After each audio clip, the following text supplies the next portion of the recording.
श्री पुरुषोत्तम मास महात्म्य यानी अधिक मासनी कथा। अध्याय 16 सुदेवनी मनोव्यथा। श्री नारायण उवाच शृणु नारद वक्ष्येऽहं यदुक्तं दृढधन्वने। वाल्मीकिना महाप्राज्ञचरितं परमाद्भुतं। श्री नारायण કહે, હે નારદ, મહર્ષિ વાલ્મીકીએ દ્રઢધન્વાને તેના પૂર્વજન્મનું ચરિત્ર સંભળાવ્યું તે તું સાંભળ.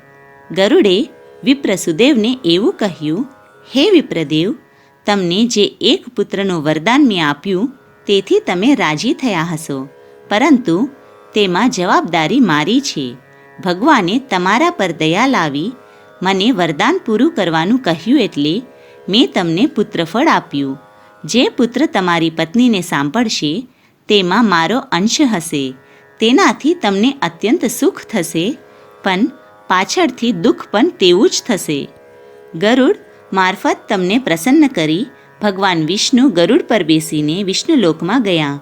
તમે પત્ની ગૌતમીને લઈ તમારા આવાસે ગયા અને સંસાર સુખ ભોગવતા ધર્મ કરતા ભગવાન વિષ્ણુને ભજવા લાગ્યા. વરદાનના ફળરૂપે તમારી પત્નીને ગર્ભ રહ્યો અને પૂરા 9 માસે તેને એક શ્રેષ્ઠ પુત્રને જન્મ આપ્યો. આથી તમને બંને પતિ પત્નીને ઘણો જ આનંદ થયો. રૂપરૂપના અંબારસમો એ પુત્ર તમારા હાથે લાડકોડથી ઉછરવા લાગ્યો.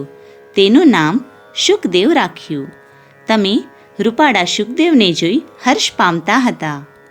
તે પાણી માંગે તો દૂધ હાજર કરતા હતા. તમારા લાલન પાલનથી તે જોતજોતામાં મોટો થઈ ગયો. શુકદેવ સમજનો થતાં તેને યજ્ઞોપવીત દઈ ગાયત્રીનો ઉપદેશ આપ્યો. વૈદિક સંસ્કારો પામ્યા પછી શુકદેવ એક ચિત્તે વિદ્યાભ્યાસ કરવા લાગ્યો. તેની યાદશક્તિ એટલી બધી તીવ્ર હતી કે ગુરુ એક જ વખત કહેતા અને તે બધું કંઠસ્થ કરી લેતો હતો. એક વખત તમારા આંગણે મહાતપસ્વીને તેજસ્વી દેવળ ઋષિ આવ્યા. ઋષિને શુકદેવ પ્રત્યે આદરભાવ ઉત્પન્ન થયો. તેમને તમને કહ્યું, હે સુદેવ, ભાગ્યશાળીને સાંભળે એવો પુત્ર તમને આવી મળ્યો છે. આ તમે દંપતીના સદધર્મ અને સદવર્તનનું ફળ લાગે છે. તેનું લલાટ જોતાં તે મહાન બને એવું લાગે છે. આમ કહી દેવળ ઋષિએ શુકદેવનો જમણો હાથ લઈ તેની હથેળી ધ્યાનપૂર્વક જોવા માંડી. પછી તમને કહ્યું, હે સુદેવ, તમારો પુત્ર ભાગ્ય લઈને જન્મ્યો છે. બહુ જ ભાગ્યશાળીને હોય તેવી રેખા તેના હસ્તમાં છે, પરંતુ દુર્ભાગ્યની વાત એ છે કે તેને જડઘાત છે. એટલે કે તમારો આ પ્યારો પુત્ર બરાબર 12મે વર્ષે જડમાં ડૂબી મરશે. આ સમયે તેનો ઘાતક યોગ છે. તમારા પુત્ર શુકદેવનું આવું ભવિષ્ય બાખીને દેવળ ઋષિ બ્રહ્મલોકમાં પ્રયાણ કરી ગયા. તમને શુકદેવના મૃત્યુની વાત સાંભળી એટલો બધો આઘાત લાગ્યો કે તમે ભાન ગુમાવી જમીન ઉપર ઢળી પડ્યા. તમારી પત્ની ગૌતમીએ તમારી સેવા કરીને તમને ભાનમાં આણ્યા. તે કહેવા લાગી, નાથ, વૃથા શોક કરશો નહીં. દશરથ રાજાને પણ પુત્રનો વિયોગ સહન કરવો નહોતો પડ્યો.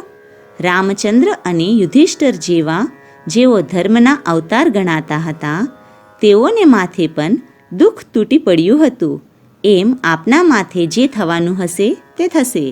તેનો અત્યારે શોક શો? હવે તો આપના માટે શ્રી હરિનું સ્મરણ એ જ સાચું છે. તે આપનું રક્ષણ કરશે.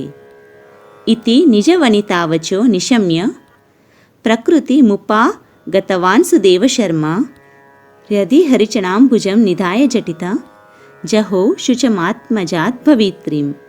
ઇતિ શ્રી બૃહદનારદીય વિશે પુરુષોત્તમ મહાત્મ્યામ અધ્યાય 16 સમાપ્ત.